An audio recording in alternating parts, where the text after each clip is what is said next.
따라서 금식에 관한 말씀.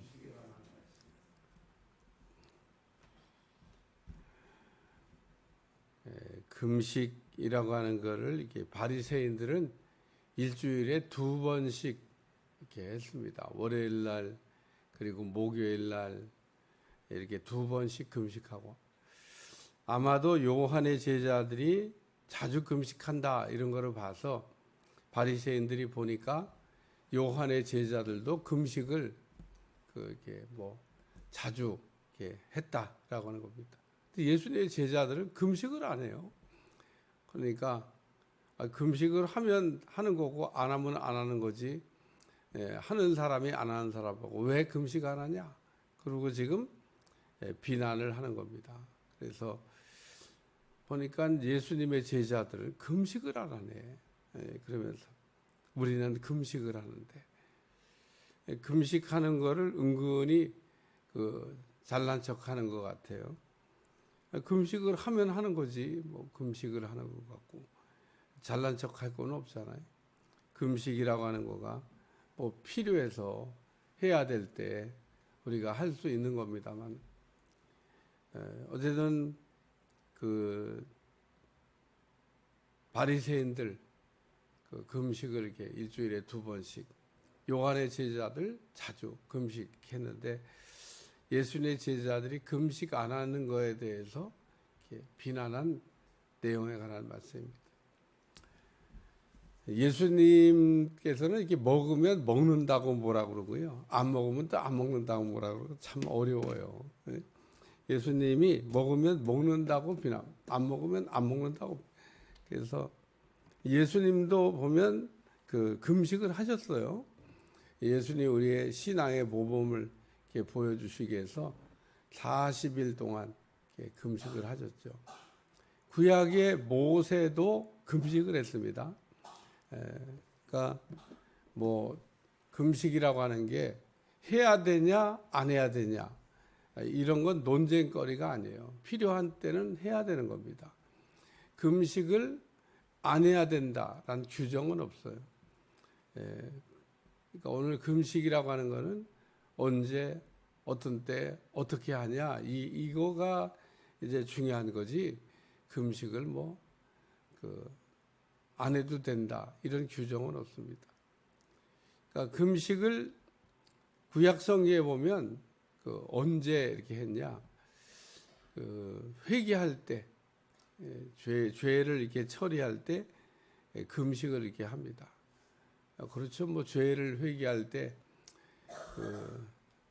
그 죄를 속죄하는 의미에서 금식을 이렇게 했습니다. 나라가 이렇게 위기에 빠졌을 때도 금식을 했습니다. 전쟁이 일어났는데 도저히 감당할 수 없는 그런 일이 벌어졌을 때 히스기야 같은 경우도 금식하면서 하나님 앞에 기도를 했다. 그런 내용이 나옵니다.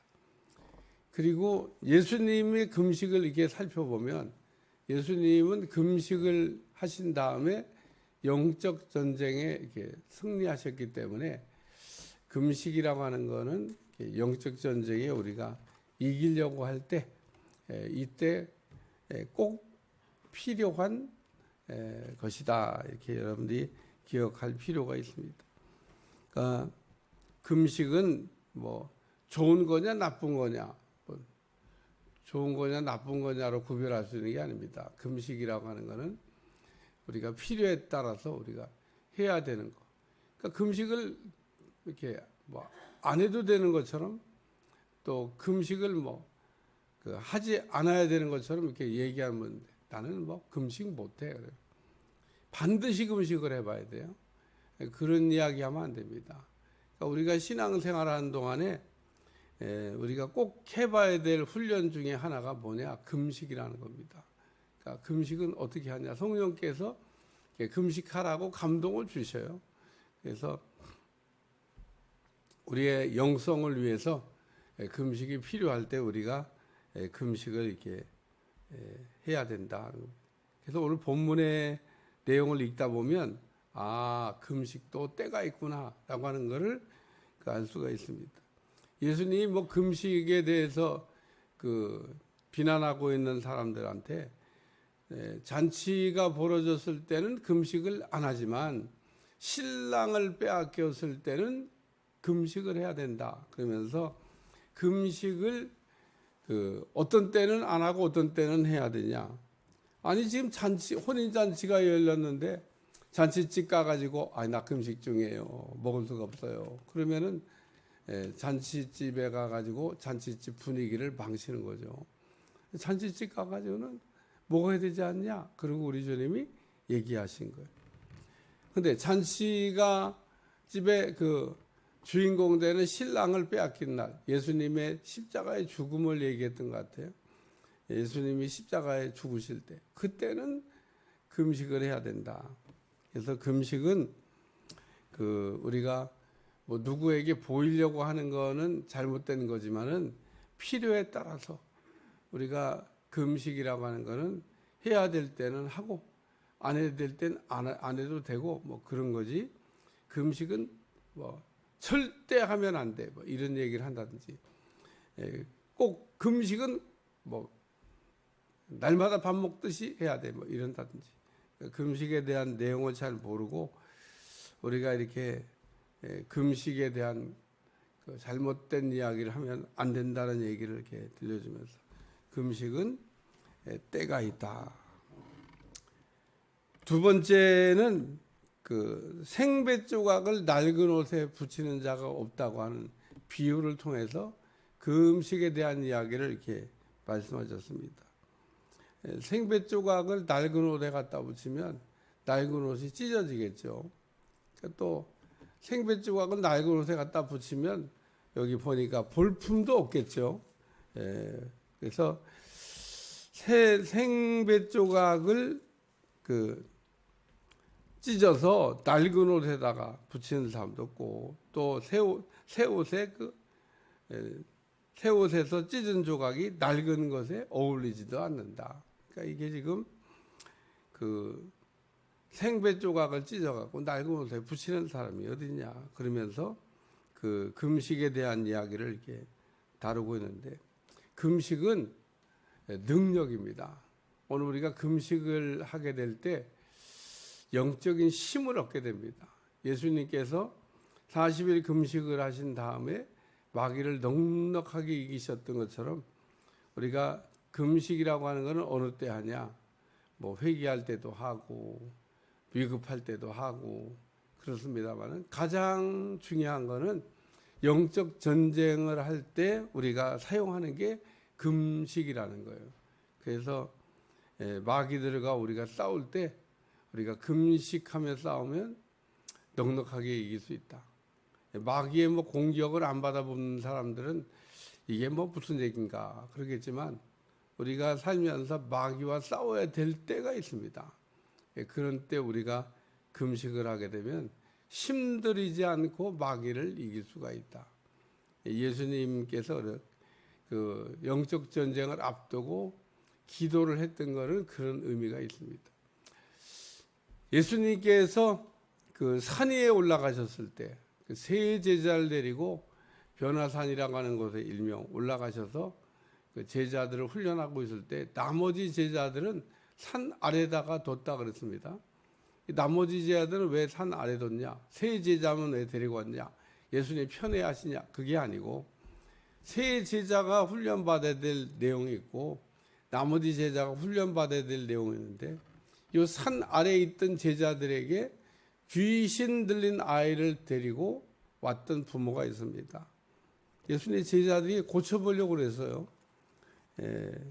예수님의 제자들이 한 번도 축기 사역을 해본 일이 없다 그러면 아마도 안 덤볐을 거예요. 왜냐하면 우리는 못해요. 이런 건 뭐 해본 일이 없고 뭐 어떻게 하는지도 모릅니다. 뭐 이랬을 텐데 예수님께서 이미 제자들한테 귀신 쫓는 능력을 주셨었고 또 귀신도 나가 쫓아봤더니 이야 귀신이 떠나갑니다. 그리고 예수님의 제자들이 보고를 했던 적이 있습니다.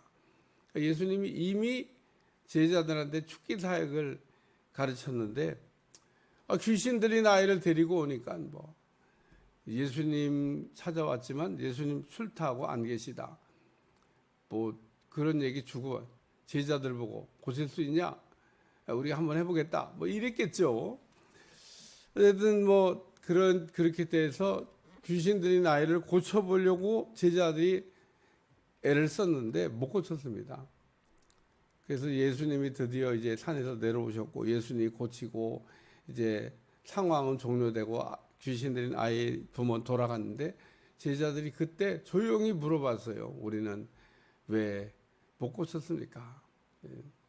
예수님이 그때 하신 대답이 뭐냐면 기도 외에 이런 유가 나갈 수가 없다. 그러면서 기도에 관한 말씀을 하셨는데 그게 금식 기도입니다.